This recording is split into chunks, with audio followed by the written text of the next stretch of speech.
Hai Lasminta Friends, apa kabarnya? Wah, nggak berasa ini udah ganti tahun aja. Kita Alhamdulillah sudah di 2022. Tambah umur lagi dong. Tapi yang jelas harus tambah semangat. Oke, untuk menyemangati awal tahun kita di tahun 2022 ini, saya mendatangkan sosok yang luar biasa, asik, cantik. Terus jujur sih kalau saya sendiri ngefans banget sama suaranya. Siapa dia? Dia adalah Cindy Rosa. Hai sayang, apa Halo, kabar? alhamdulillah baik. Assalamualaikum. Waalaikumsalam. Akhirnya ya, setelah menunggu sekian lama, menunggu waktunya Cindy, beliau luar biasa, kegiatannya Ya, padat mohon maaf banget. ya. Nggak apa-apa. Itu berarti kamunya keren, full kegiatan ya kan. Jadi nggak apa-apa. Aku nunggu asik, memang waktu yang asik buat kita sharing-sharing banyak hal di sini ya kan. Jadi Laksmita Friends udah tahu belum? Kayaknya udah pada banyak tahu. Aku mau ngenalinnya sebenarnya bingung juga sih. Pasti udah banyak yang follow ya Cindy Rosa.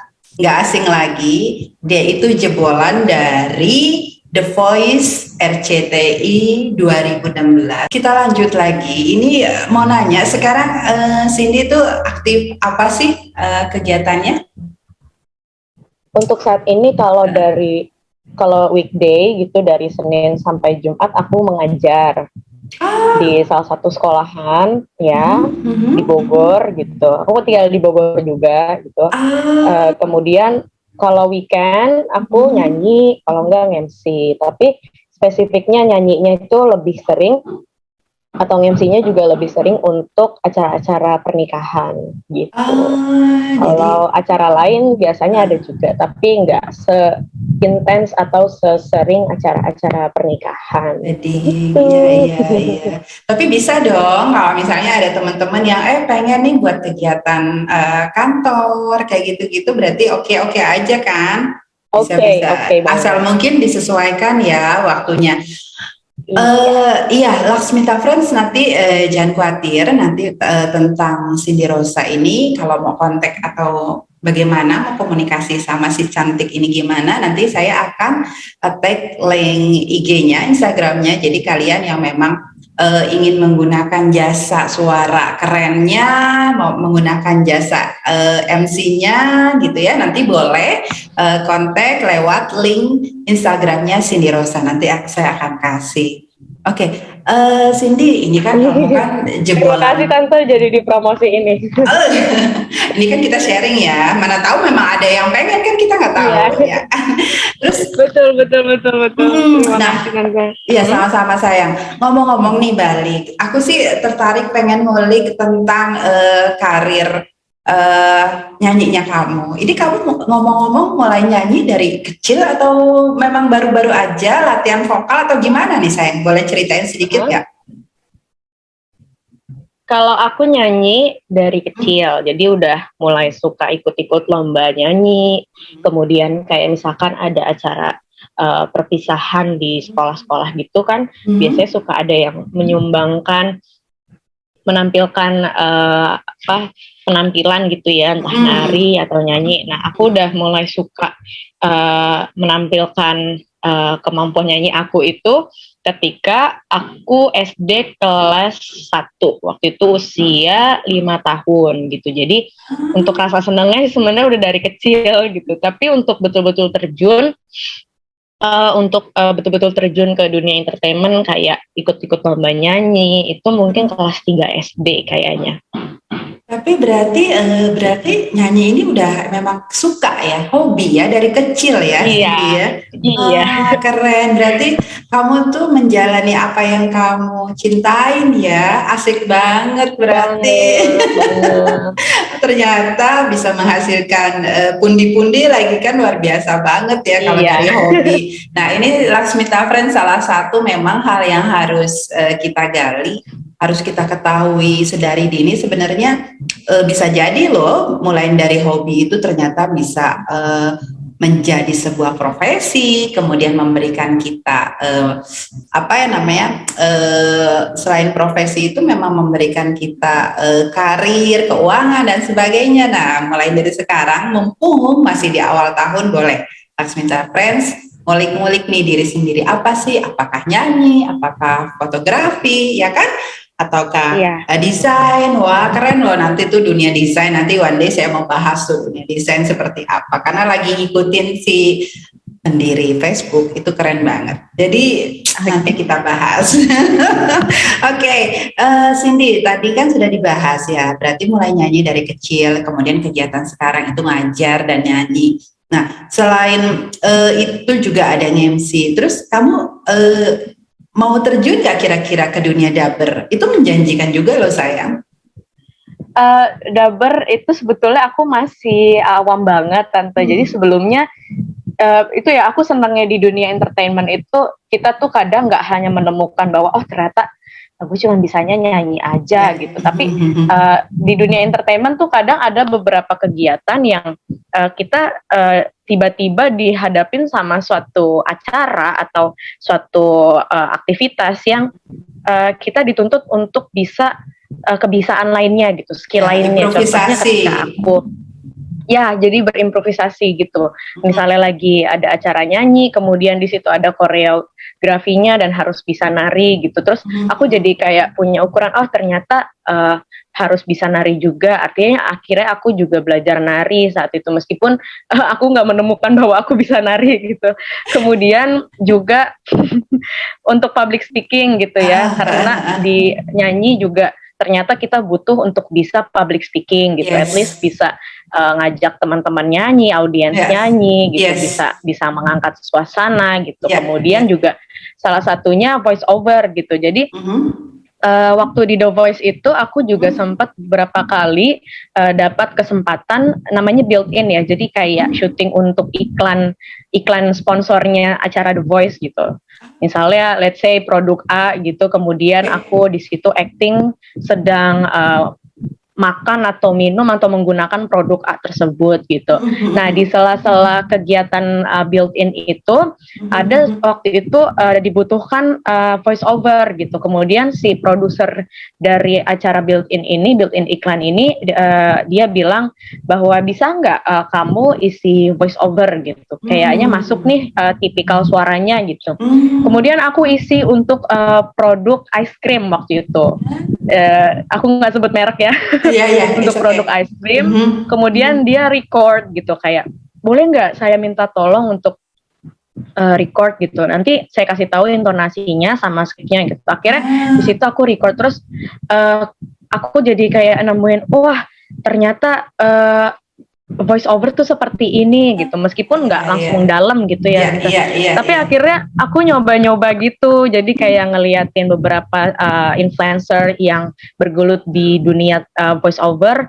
Kemudian aku mulai belajar juga, dan alhamdulillah sempat dapat kesempatan juga untuk di Kementerian Perindustrian waktu itu isi voice overnya gitu. Jadi itu sih aku happy-nya di dunia entertainment tuh kita bisa banyak berimprovisasi gitu. Banyak hal, ternyata dari suara tuh nggak cuma nyanyi ya, Sin ya. Betul. Jadi bisa macam-macam dari suara, dan ternyata untuk menunjang itu seperti yang tadi, menunjang penampilan suara kita nggak cuma sekedar tahu intonasi. Jadi memang yang tadi yang Cindy sebutin, ternyata harus belajar PR-nya juga, keren kan? Kalau mau totalitas memang kayak gitu sih, keren, suka. Jadi memang menggali terus. Nah ini aku lihat juga memang Cindy ini kebetulan juga sesuai sama backgroundnya yang sekarang kebetulan juga sudah ngajar di sebuah sekolah. Ini berarti kamu lulusan dari apa, sarjana apa nih Cindy ini berarti? Aku sarjana pendidikan bahasa Inggris Universitas Indraprasta PGRI tahun 2020. Jadi baru aja lulus. Baru lulus ya. Lulusan COVID ya. Lulusan COVID aja keren loh, gimana enggak ya kan? Amin. Amin, alhamdulillah. Berarti kamu totally sekarang umur berapa nih, Cindy berarti? Sekarang usianya 23 tahun. 23 berarti kamu menjalani karir nyanyi ini berapa lama, Cindy? Kalau mulai berkarir itu mungkin usia 9 tahun atau 10 tahun ya. Berarti kurang lebih 13 tahun. 13 tahun, alhamdulillah. 13 tahun konsisten di dunia suara. Itu dia, Cindy Rosa. Keren kan, Asmita Friends? Nah, kita ngulik lagi nih yang lainnya, ya kan? Oke, setelah menjalani 13 tahun di dunia suara, seni suara ini, ya kan? Kalau menurut sosok seorang Cindy Rosa, artinya prestasi itu apa sih, Cindy? Boleh nggak sharing lagi? Pertanyaan yang sangat menarik kan. Prestasi itu menurut aku suatu hasil dari apa yang kita ketahui dari apa yang kita bisa. Artinya ketika aku tahu, aku menyadari bahwa aku bisa nyanyi, kemudian aku bisa mencetak beberapa pencapaian, itu menurutku prestasi gitu. Jadi prestasi adalah suatu hasil at the end gitu, bahwa oh ternyata kita bisa begini, bisa begitu gitu. Jadi artinya sebetulnya prestasi itu hasilnya gitu, outputnya dari suatu proses yang kita lalui, dan proses tersebut tuh dipenuhi dengan kesadaran gitu, bahwa ternyata kita bisa melakukan ini, bisa melakukan itu gitu. Jadi ya gitu Tante, kurang lebih mudah-mudahan menjawab dan mencapai sesuatu ya dari apa yang sudah kita ketahui tersebut, sudah kita jalani, sudah kita lakukan, dan kita mencapai sesuatu. Mungkin itu ya lebih ininya, itulah prestasi gitu ya. Oke, terus berarti setelah 13 tahun bergelut di dunia tarik suara ini, boleh sharing nggak prestasi apa saja yang sudah seorang Cindy Rosa capai sampai detik ini? Alhamdulillah, kalau untuk di pertelevisian sebetulnya sebelum ikut The Voice, aku pernah ikut Everybody Superstar di Trans TV. Saat itu tahun 2015 dan 2016-nya juga. Ya, saat itu kemudian sebelum Everybody Superstar juga pernah ikut Karaoke Star, Trans TV juga. Kemudian setelah ikut The Voice, kan aku udah nggak lagi ada kontrak dengan RCTI saat itu, jadi udah bisa bebas ikut ajang lainnya. Waktu itu karena kuliah juga, jadi kayak agak sedikit terbatas waktunya. Aku coba waktu itu ikut The Star Trans 7 waktu itu. Alhamdulillah juara 1 juga gitu. Itu kalau untuk di televisian gitu. Terakhir 2020 awal, zamannya pandemi banget pertama kali, itu kan job nyanyi udah mulai agak-agak sedikit turun gitu ya, karena udah jarang ada acara. Nah itu aku akhirnya ikut, namanya aku lupa, ada di Global TV. Sekarang namanya apa ya? MTV ya? Global TV ya? GTV. Oh, GTV karena disingkat. Ya. Ya, nama acaranya tuh aku lupa nama programnya, tapi itu kayak battle gitu. Jadi 1 lawan 1 kita nyanyi, dan itu alhamdulillah juga meskipun gak menang tapi dapat hadiah, dan itu menunjang kehidupan aku saat itu karena waktu itu kan jobnya udah banyak yang di cancel gitu kan, dipospon. Jadi alhamdulillah karena waktu itu aku iseng ikut aja, dan hadiahnya lumayan banget, bisa aku untuk bertahan selama 2-3 bulan.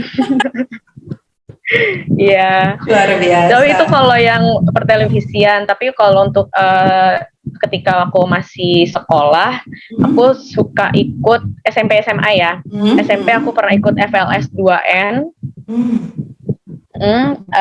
Cuman waktu itu aku gugur di tingkat provinsi, tapi alhamdulillah waktu itu aku mewakili kota Tangerang Selatan saat Itu berarti yang tingkat sekolah ya kan? Yang tadi yang Cindy sebutin itu yang pertelevisian gitu kan? Berarti luar biasa loh. Kalau dihitungin tadi udah berapa tuh Laksmita Friends? Keren kan? Alhamdulillah. Alhamdulillah iya. Jadi nanti Laksmita Friends kalau yang mau lebih banyak lagi tahu tentang Cindy Rosa itu boleh nanti stalking positif loh ya di Instagramnya Cindy Rosa. Oke, nah Cindy tadi itu kan luar biasa ya, sudah banyak karir, prestasi yang sudah dicapai oleh seorang Cindy Rosa dalam usia 23 tahun. Ini menginspirasi banget sih. Kalau aku tuh kadang-kadang ya kalau lagi bikin Zoom podcast kayak gini tuh banyak terinspirasi, ya Allah pengen balik muda lagi.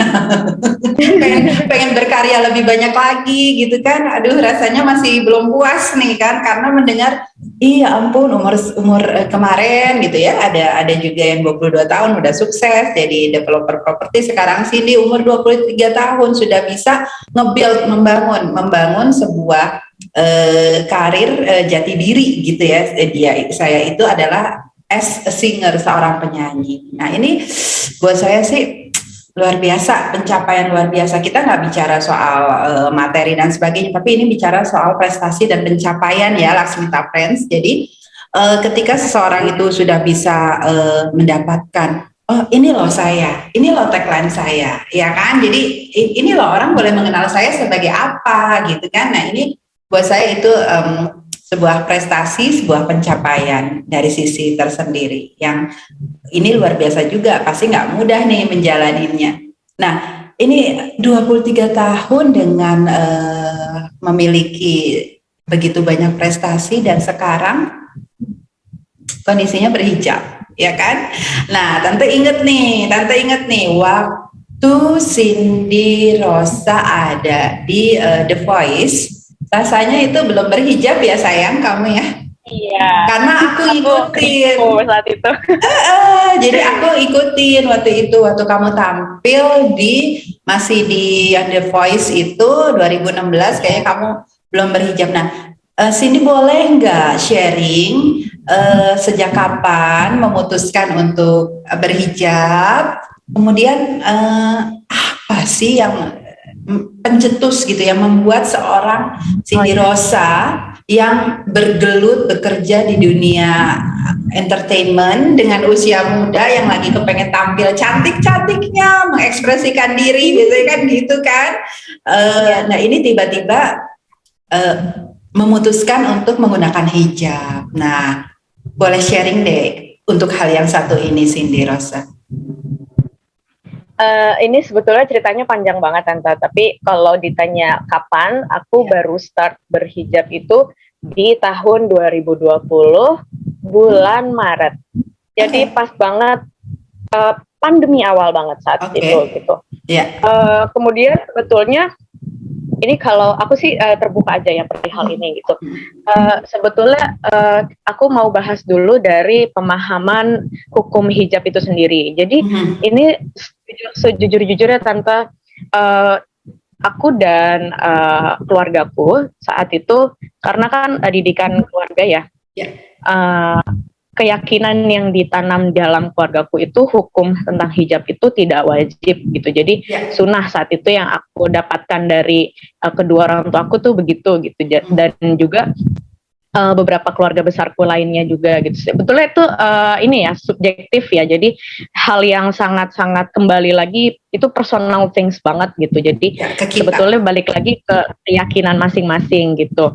Nah saat itu aku menganut itu gitu. Jadi aku berpikir bahwa hijab itu saat itu tidak wajib gitu. Stefanus Ronaldo salah satu teman baik aku yang juga menjadi saksi hidup bahwa dia tahu bahwa saat itu aku menganut pemahaman itu gitu. Jadi itu saat itu juga terbentur sama banyak pemahaman orang lain gitu ya, ketika kayak orang lain menyuruh atau bukan menyuruh sih, menyarankan aku untuk Cindy pakai hijab dong, itu kan wajib dan sebagainya, entah itu guru atau teman-teman yang lain, sahabat-sahabat yang lain gitu. Dan aku saat itu selalu menyampaikan bahwa aku tidak menganggap hijab itu wajib saat itu gitu ya. Jadi sebetulnya ketika orang lain ngajak kayak Cindy pakai hijab dong, lebih cantik loh pakai hijab dan itu wajib loh, dosa loh kalau kita nggak pakai gitu. Dan saat itu aku dengan terang-terangan menyampaikan itu gitu ke beberapa orang bahwa sebetulnya aku dan keluargaku tuh tidak menganggap itu wajib loh. Dan jadi ketika ada orang yang ngajak aku pakai hijab, ya sorry to say gitu, aku tidak menganggap itu wajib gitu. Jadi bukan suatu keharusan saat itu gitu. Sampai akhirnya terus tergerus gitu tante dengan rutinitas sosial gitu. Kita bertemu dengan banyak orang yang hampir setiap harinya beda kan. Kalau aku bergelut di dunia entertainment ya, jadi kadang setiap hari beda lagi gitu. Kemudian juga saat itu kuliah gitu kan, aku menemukan kehidupan baru di kampus gitu, sampai ada beberapa kali dosen juga ngasih input untuk pakai hijab gini gitu, karena itu saat di kampusku mayoritas berhijab teman-teman, dan saat itu hanya aku muslim yang di kelas itu tidak pakai hijab. Ada juga sih beberapa teman lain gitu. Dan aku saat itu merasa tersudutkan banget gitu ketika ada satu dosen lagi di tengah kelas gitu, tiba-tiba kayak ceramah gitulah gitu, kayak hijab itu wajib bla bla bla bla gitu ya. Aku merasa tersudutkan dong, wah kayaknya lagi ngincer aku nih gitu. Terus habis itu ngerasa iya, dan itu anehnya gini tante, aku tuh sampai kayak, ya Allah, kenapa sih harus terus ditemukan sama kondisi seperti ini, di luar dari emang itu udah resiko sosial ya, ketika kita punya pemahaman yang memang nggak dimiliki banyak orang gitu, tidak dianut banyak mayoritas gitu. Sampai akhirnya tuh aku sampai di titik bahwa aku kayak kebingungan sendiri gitu loh tante, kayak sebenarnya wajib apa enggak sih? Yang satu ulama bilangnya wajib gitu, bahkan harusnya benar-benar dari atas sampai bawah, bahkan tangan kalau bisa nggak kelihatan gitu. Ada yang juga ulama yang mengatakan bahwa itu sunnah gitu. Karena aku juga ngulik gitu kan dari aku SMP gitu, aku udah mulai cari-cari di YouTube, di Google gitu. Terus aku nanya-nanya sama ustadz ngaji gitu. Kenapa kok orang tua dan keluarga aku gitu kok mereka menganut bahwa itu tidak wajib gitu. Dan kalau dijabarkan alasannya juga sebenarnya logis-logis aja gitu, kayak dari perihal sejarah Islam dan sebagainya, dan bukan suatu hal yang oh jangan-jangan orang tua aku kafir atau apa gitu kan. Nah dulu tuh aku sempat kayak ada di satu masa itu ya, bingung bingung kayak aduh ini sebenarnya gimana sih gitu kan. Sampai akhirnya aku nanya-nanya lah gitu sama banyak ustadz gitu juga, dan aku cari-cari memang sebetulnya lebih banyak ulama yang memutuskan atau berpaham bahwa memang hijab itu wajib gitu. Tapi ada juga ternyata beberapa ulama gitu yang bahkan kita tahu juga gitu, seperti ayahanda dari Quraisy Shihab, maksudnya ayahanda dari Mbak Najwa Shihab itu juga, iya saat itu sempat ada statementnya di YouTube, aku cari gitu bahwa beliau mengungkapkan bahwa itu tidak wajib gitu. Tapi akhirnya aku mencapai suatu pemahaman tante bahwa ternyata kita memang nggak bisa memukul rata suatu hukum dalam satu agama gitu. Dan pada akhirnya aku sampai di titik kayak, ya Allah, jadi harus gimana nih gitu. Begini salah, ini juga salah, karena kontras juga dengan keluargaku tante. Jadi almarhum ayahku saat itu betul-betul punya pemahaman bahwa bukan jangan sih, kalau bisa nggak usah pakai kerudung karena kita tuh orang Indonesia bla bla bla gitu ya. Ya lagi-lagi aku tidak menyalahkan itu personal thing banget gitu ya. Aku sangat menghargai setiap keyakinan dan pemahaman orang lain, termasuk orang tua aku gitu. Dan itu saat itu pokoknya yang terbentuk di budaya rumahku itu bahwa kalau bisa nggak usah pakai kerudung lah gitu. Itu ya poinnya. ada agak kontras juga ketika aku pakai kerudung. Ayahku sewot nih gitu. Kemudian lanjut lagi gitu ya, termasuk ibuku gitu saat itu juga nggak begitu seneng kalau aku pakai kerudung gitu, karena memang kontras dengan pemahaman beliau gitu ya.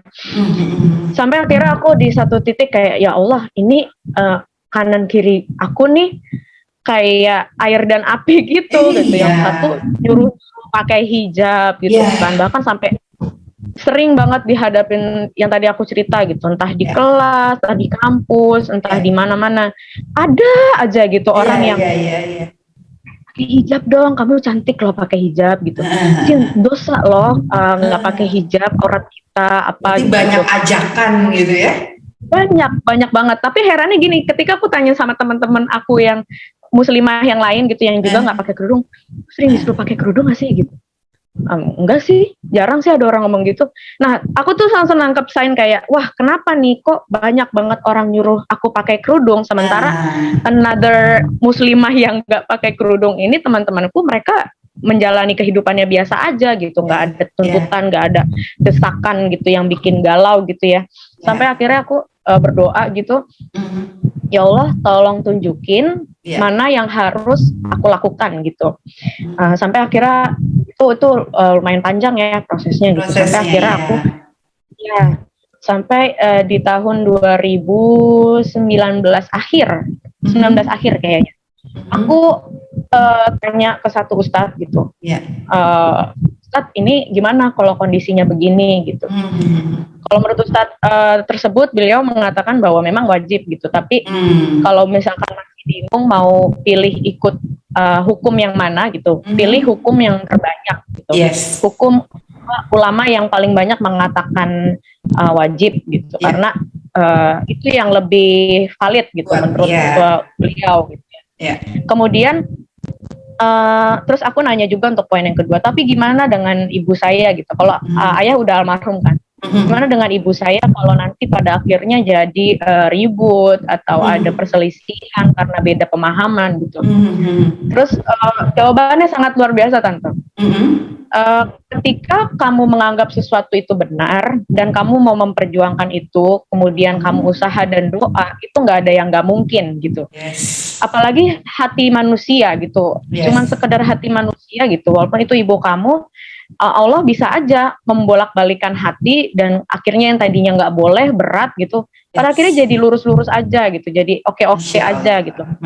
Dan benar Tante, ternyata luar biasa gitu ya. Aku kayak, ya Allah tolong dong dimudahkan gitu. Sampai aku tuh nunggu timingnya gitu, kayak aku tuh pelan-pelan gitu loh. Jadi kayak sempat berapa kali aku ngajar pakai kerudung, terus mamaku kayak nanya, kamu pakai kerudung sih gitu? Iya, cuman ngajar aja gitu. Terus habis itu jadi sempat on off nih, sempat on off dulu awalnya.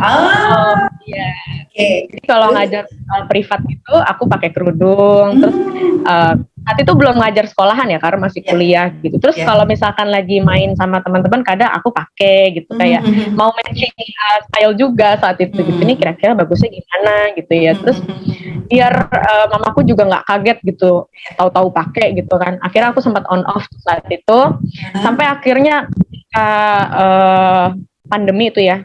Karena kan saat itu benar sih kalau ada orang yang bilang gini, hijrah atau ketika kita memutuskan sesuatu tuh nggak, kalau udah A ya A aja gitu, lakuin, you do it, that's it gitu.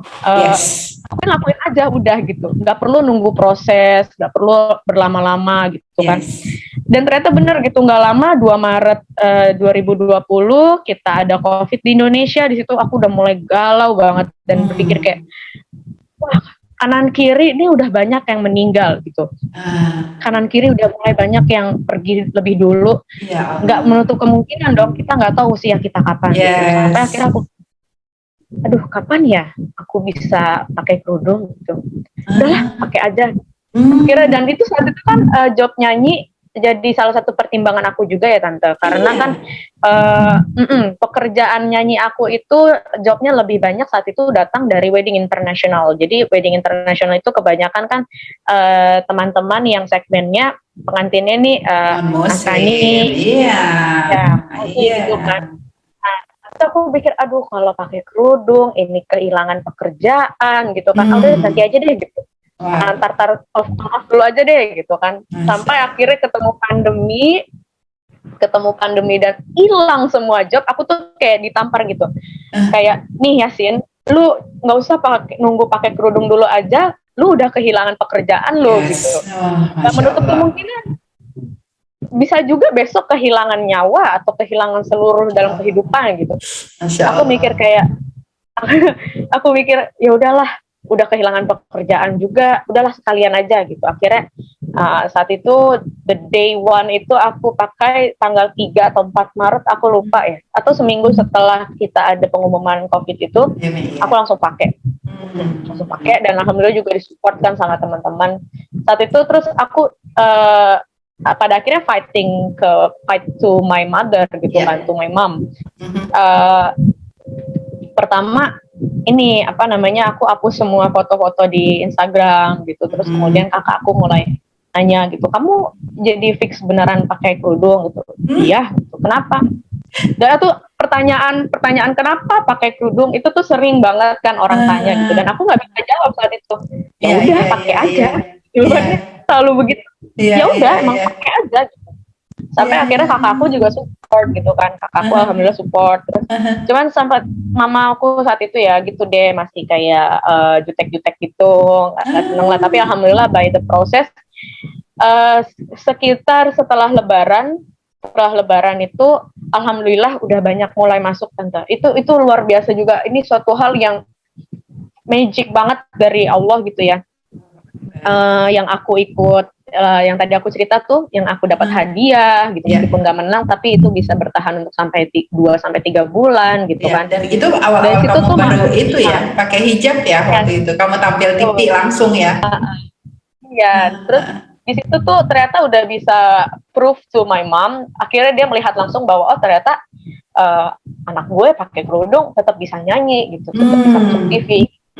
Meskipun nggak langsung gitu ya, tetap tentunya nanti kalau kamu bikin single atau apa, belum nggak usah pakai lah gitu, biar lebih masih ada nego-nego. Ada nego-nego sampai tante akhirnya bos aku telepon gitu. Halo Sin gitu kan, halo gitu.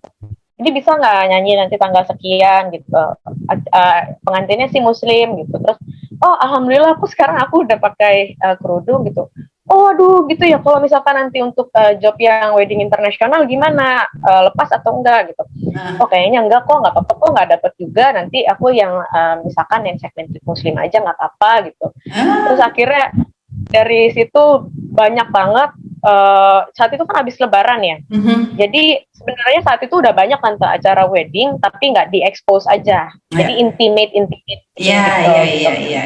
Tamunya cuma 50, 30 orang, 10 gitu. Akhirnya aku nyanyi, dan itu first time banget aku nyanyi di saat juga teman-teman lain lagi teriak-teriak susah gitu ya. Terus aku sempet post di beberapa minggu kemudiannya gitu. Terus kayak ya ampun Cindy, alhamdulillah banget dapet job gitu, dan itu pakai kerudung. Susah banget kan sebenarnya untuk mencapai titik itu gitu. Terus akhirnya dari situ udah mulai known as Cindy Rosa yang sudah berhijab gitu. Cindy Rosa yang pakai kerudung, bukan lagi Cindy Rosa yang kribo, yang keriting. Masya Allah. Ya, kemudian dari situ alhamdulillah Allah terus kasih rezeki, terus bisa nyanyi pakai kerudung gitu. Dan meskipun segmented ya, yang tadi aku jadi agak kehilangan teman-teman atau pengantin yang di wedding internasional, tapi sempat juga tante dua atau 3 kali aku dapat job, itu pengantinnya wedding internasional gitu, pengantinnya Nasrani, dan dia memang maunya aku gitu. Jadi dia bilang ke head office entertainmentnya, aku maunya Cindy Rosa ya gitu. Tapi dia udah pakai kerudung, apa gitu. Akhirnya aku nyanyi dan itu suatu apa ya, kayak proof ya, pembuktian ya. Betul. Terus akhirnya aku ceritakan ke mama aku kayak, tuh aku sih bisa nyanyi kok di acara yang begini, pakai kerudung gitu. Oke, nggak masalah, ada kok yang mau gitu kan. Sampai akhirnya berjalan terus, alhamdulillah Allah terus kasih rezeki, terus malah makin diperbanyak sih tante, sampai aku sehektik ini. Ya Allah, Sehektik alhamdulillah. sekarang ini gitu, Iya, karena iya, iya. alhamdulillah jobnya makin banyak, makin. Alhamdulillah. Dan juga satu hal, Mhm. dulu itu sebelum aku pakai kerudung, Iya, banyak banget teman-teman kasih input, teman-teman entertainment ya, Sin, iya, lo belajar nge-MC dong, lu kan nyanyi, coba iya. belajar nge-MC juga gitu. Tapi saat itu karena aku males ya, jadi Mhm. ya ngapain lah nge-MC gitu, Mhm. susah gitu kan. Terus nyanyi juga alhamdulillah kok per bulan bisa dapet sekian juta gitu kalau Eh, dikalkulasiin gitu kan. Iya, iya, iya. Ngapain lah, nggak butuh lah nge-MC gitu, udah biarin teman-teman yang lain aja gitu. Terus sampai akhirnya aku pas pakai kerudung itu kan, wah, penyanyi musisi zaman sekarang tuh makin banyak gitu ya, Iya. penyanyi-penyanyi yang usianya di bawahku juga makin banyak Banyak. gitu, Iya. dan mereka juga expert gitu, nggak Iya. yang anak baru terus baru bisa nyanyi gitu, nggak, ternyata Iya. banyak banget gitu. Sampai aku Betul. aku berpikir, Mhm. wah, harus ada satu skill yang aku improve nih, apa nih? Pertama kan voice over itu ya, tapi aku Ya. pikir kalau voice over linknya agak sulit untuk di build gitu. Ya. Sampai akhirnya aku mikir, oke, belajar nge-MC ini, aku harus belajar nge-MC. Akhirnya aku tuh mulai stalking Instagram teman-teman MC gitu. Mereka tuh kalau opening gimana sih, terus kalau closing gimana. Kemudian Mhm. kan kalau penyanyi itu standby check soundnya itu biasanya setelah acara akad nikah ya. Ya. Nah, akhirnya setiap kali aku nyanyi, aku belajar nge-MC itu, aku kan tipikal ini ya, learning by doing gitu. Ya. Ya. Terus setiap kali akad nikah kan biasanya mulai jam 8 atau jam 9. Aku jam setengah 8 udah sampai, terus aku perhatiin gimana para teman-teman MC mereka Ya. preparationnya gimana, terus Ya. skrip apa aja yang harus mereka siapkan, Aha. penampilannya bagaimana, bajunya, oh Ya. kalau perempuan pakai kebaya, pakai Mhm. dress yang semi tunik kebaya gitu. Terus aku Aha. mulai cari-cari di Instagram, oh ini harga kebaya sekian gitu, roknya pakai ini, terus style hijabnya begini gitu kan. Ya, Masya Terus Allah. aku cari-cari juga di YouTube referensi kayak teks-teks opening MC bagaimana, Ya. closingnya bagaimana. Terus Ya. kalau ada sesuatu hal yang nggak di luar rundown, di luar yang direncanakan, itu kita antisipasinya bagaimana, itu aku Ya. perhatikan banget dari teman-teman semua gitu. Mhm. Akhirnya terus sampai aku dapat job di bulan, masih tahun 2020 gitu, ada satu pengantin bilang, Kak, bisa nggak kalau nge-MC juga gitu, jadi kakak nyanyi sekalian nge-MC-in akad aku ya, soalnya aku susah nih, karena saat itu tanggal cantik gitu, susah dia cari MC katanya, bisa nggak sekalian aja gitu. Ya Allah. Agak sulit kan saat itu. Ya udah, terus akhirnya oke deh gitu, tapi aku kasih gambaran bahwa aku sangat-sangat newbie gitu di I MC, baru see. banget. Ya. Akhirnya itu first time-nya aku nge-MC. Kemudian aku juga sampai saat ini masih pasang rate yang rate card-nya itu gak seprofesional MC lain. Jadi karena aku masih belajar dan terus belajar gitu, jadi kadang aku selalu kasih terang-terangan gitu ke calon pengantin bahwa ini ya kondisiku saat ini begini, rate cardku sekian. Mungkin kalau tahun depan, tahun ini gitu, ketika aku udah mulai ngukur kayak udah ada mulai ada progres, kemudian testimoni teman-teman WO, testimoni calon pengantin yang lain makin banyak yang puas dan sebagainya gitu, artinya kan ada progres nih, mungkin dari situ rate cardnya bisa berubah gitu. Dan juga portofolionya harus aku perbanyak gitu kan. Nah, jadi alhamdulillah dengan pakai hijab juga aku jadi dapat motivasi, dapat tamparan lah ya, bahwa Sin, lu nggak bisa loh cuman ngandelin nyanyi aja, penyanyi udah banyak banget, jadi lu harus improve bisa nge-MC. Akhirnya aku keluar dari zona nyamanku, aku belajar nge-MC. Alhamdulillah sekarang udah mulai mengantongi banyak beberapa job nge-MC juga gitu tante. Masya Allah, ini sharingnya luar biasa banget, Cindy, keren banget.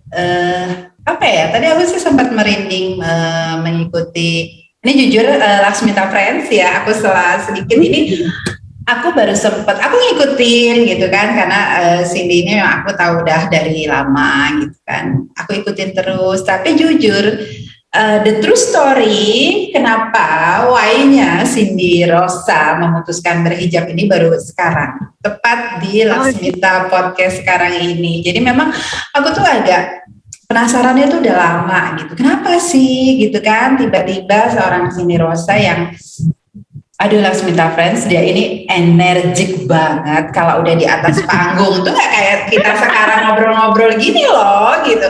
Ekspresinya itu keluar banget. Dari dulu aku tuh kalau ngomentarin gitu ya, keren banget, ini siapa sih ini, yang bikin aku aware itu pertama kali ngelihat seorang Cindy Rosa nyanyi itu ekspresinya, tampilan wajahnya tuh bener-bener dia itu bisa menjiwai banget. Nah itu yang aku angkat jempol untuk Cindy Rosa gitu ya, ekspresinya memang kena banget. Dan kalau udah di atas panggung tuh beda banget, auranya beda banget, gayanya semuanya kena banget di atas panggung tuh. Sebabnya dia alhamdulillah Laksmita Friends memiliki aneka prestasi sampai hari ini. Nah Cindy, saya mungkin ini pertanyaan terakhir dari Tante Tari gitu ya. Sejauh ini setelah kamu memutuskan berhijab, itu buat kamu berhijab itu menghambat atau mengganggu prestasi kamu nggak sih untuk selanjutnya berarti gitu? Gimana? Sama sekali tidak menghambat Tante. Cuman memang ada, ya, cuman memang jadi terpisah aja untuk segmentasinya gitu, segmentasi audiensnya, jadi agak terpisah aja gitu antara. Kalau dulu bisa masuk ke segmen audiens dalam wedding gitu ya, calon pengantinnya kebanyakan teman-teman Nasrani, kemudian konsepnya wedding internasional, itu aku bisa masuk saat itu. Tapi untuk saat ini jadi agak lebih terbatas aja. Kemudian kalau untuk menghambat justru malah semakin membangun kepercayaan diri aku Tante. Artinya gini, kalau dulu ketika awal-awal pakai kerudung aku sempat ada di titik insecure bahwa ketika teman ajak aku ngejob gitu kayak Asin ada event bagus nih, besar nih gitu, ngisi ya gitu ya, nyanyi ya atau MC ya gitu. Terus aku kayak tapi gue pakai kerudung nih, nggak apa-apa gitu. Terus mereka kayak loh nggak apa-apa, nggak masalah gitu. Sampai aku akhirnya sampai di titik kayak iya juga ya Sin gitu, nggak apa-apa loh pakai kerudung gitu. Dan kalau memang acaranya mereka kliennya oke, kemudian apalagi kalau konsep acaranya masuk gitu, nggak apa-apa banget gitu, malah sebetulnya bagus gitu kan. Kemudian dari titik yang aku menyadari bahwa ternyata bisa gitu, sampai akhirnya aku juga sampai di suatu pemahaman diri aku sendiri Tante, bahwa sebetulnya sebagai seorang penyanyi ya khususnya gitu, sebagai seorang penyanyi MC gitu, terkadang memang yang diukur itu penampilan gitu ya, misalnya mostly seperti itu kan, mostly begitu kan gitu. Tapi artinya yang disebut dengan penampilan juga ternyata bukan soal dia pakai kerudung atau tidak, nggak mesti selalu itu gitu.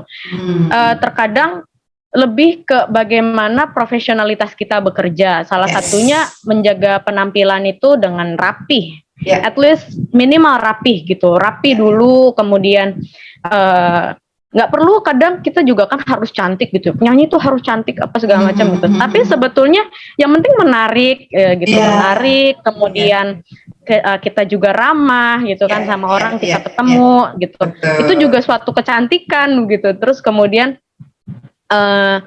ya itu penampilan, kemudian profesionalitas kita seperti on time gitu ya. Aku tuh selalu dari dulu sebelum pakai kerudung juga kayak kalau misalkan mau nyanyi, aku selalu patokin 2 jam sebelum acara sudah sampai gitu. Kalaupun ngaret menurut aku itu adalah ketika misalnya acaranya jam 11, jam 10 aku baru sampai, itu aku ngaret. Menurutku itu aku ngaret karena harusnya aku sudah prepare dari jam 9 gitu. Di sana aku udah mulai dandan dan sebagainya gitu. Nah, setelah aku pikir-pikir bahwa ternyata orang percaya kita, orang hire kita untuk bekerja. Ini menurutku nggak cuma di dunia entertainment aja sih gitu, untuk teman-teman Laksmita Project. Laksmita Project ya, Laksmita Friends. Iya, untuk Laksmita Friends ternyata etos kerja itu sangat menentukan pencapaian kita, prestasi kita dalam hal sekecil apapun. Seperti penyanyi gitu ya. Ya. Di dunia nyanyi, apalagi bekerja di dunia event gitu. Ya. Menurutku datang 1 jam sebelum acara itu udah termasuk ngaret menurutku, karena idealnya harusnya kita sudah cek sound sebelumnya gitu, kemudian kita udah datang pakai, kita udah dandan, kita udah ganti baju, kita udah rapi gitu.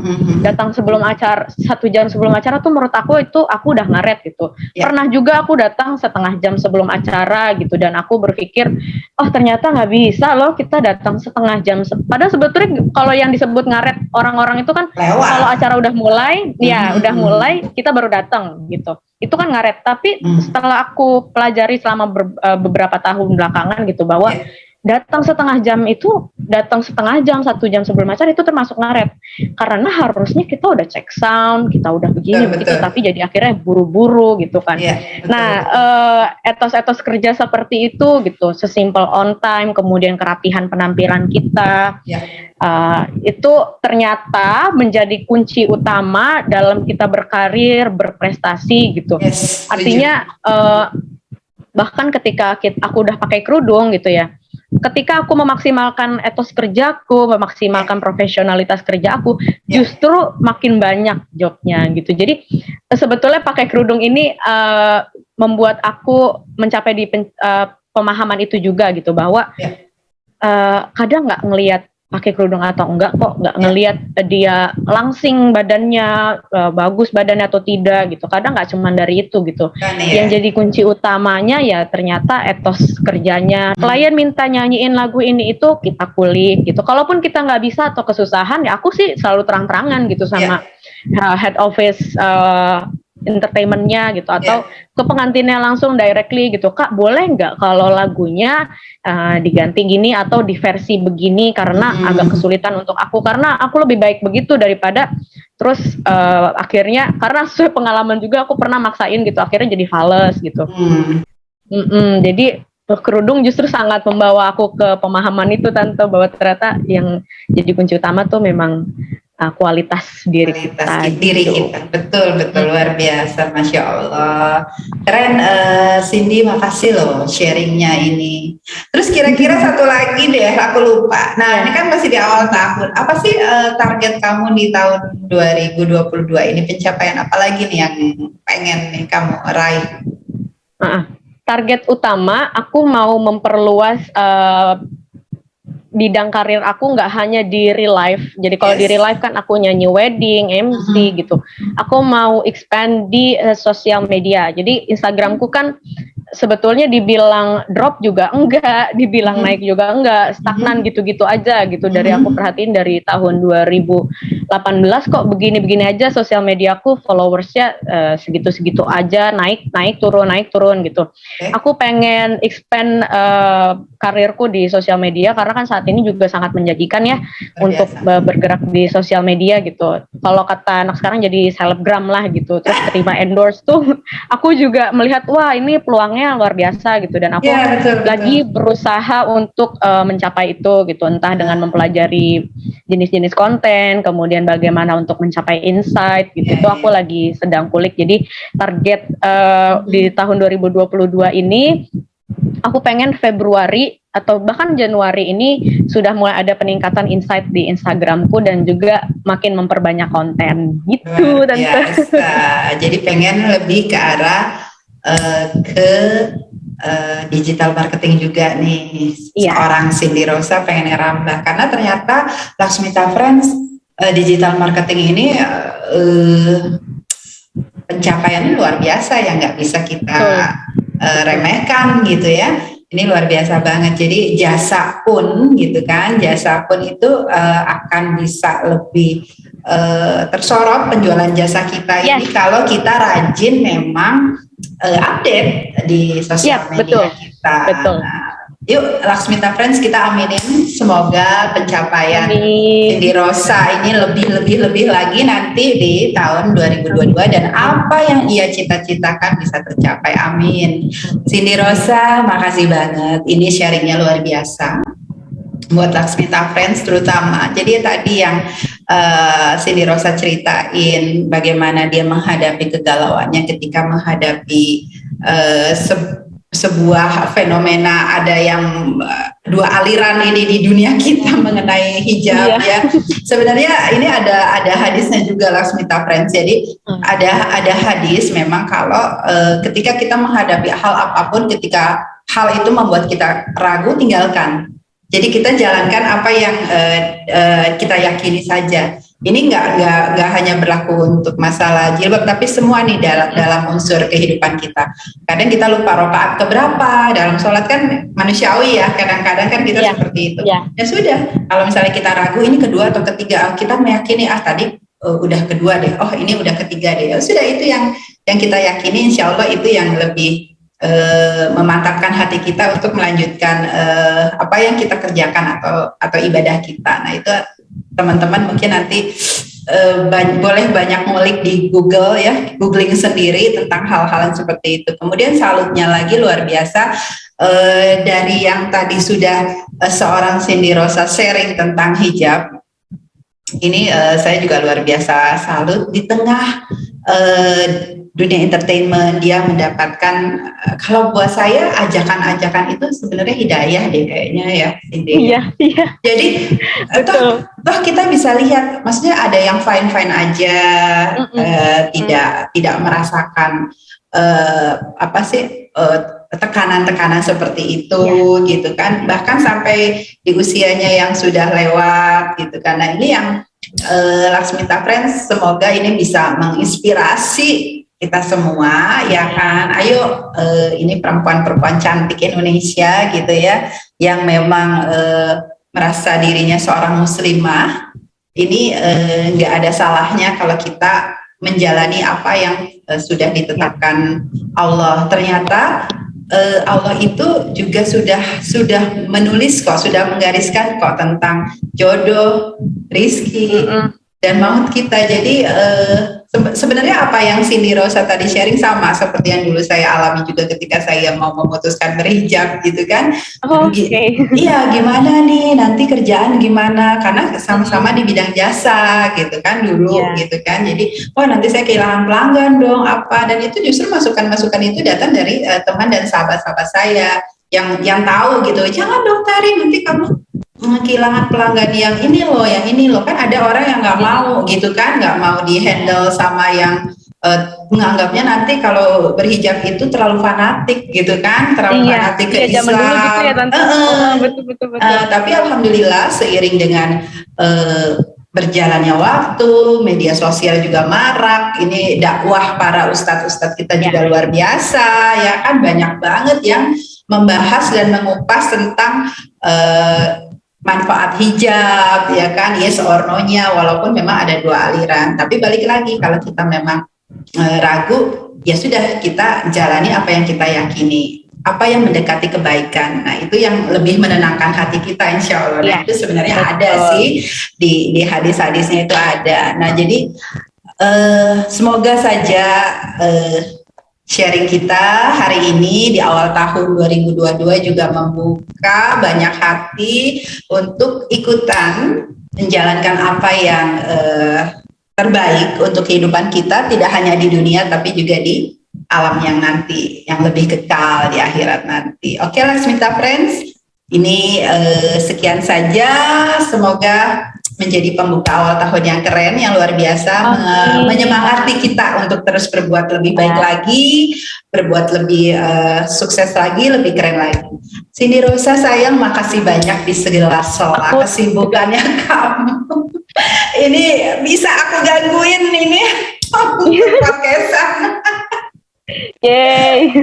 Makasih banyak ya sayang waktunya ya. Aku juga terima kasih banyak Tante atas kepercayaan dan udah mau ajak aku untuk sharing gitu, karena aku juga seneng banget sebetulnya seperti ini gitu. Nanti kita kulik hal lain lagi, kita coba sharing yang lain lagi. Semoga banyak teman-teman yang terinspirasi dan mengambil manfaat dari sharing kita. Oke Laksmita Friends, kita lanjut lagi nanti di edisi dan topik yang lain lagi. Oke, selamat awal tahun, sukses selalu, insya Allah yang terbaik selalu. Assalamualaikum, dah. Assalamualaikum.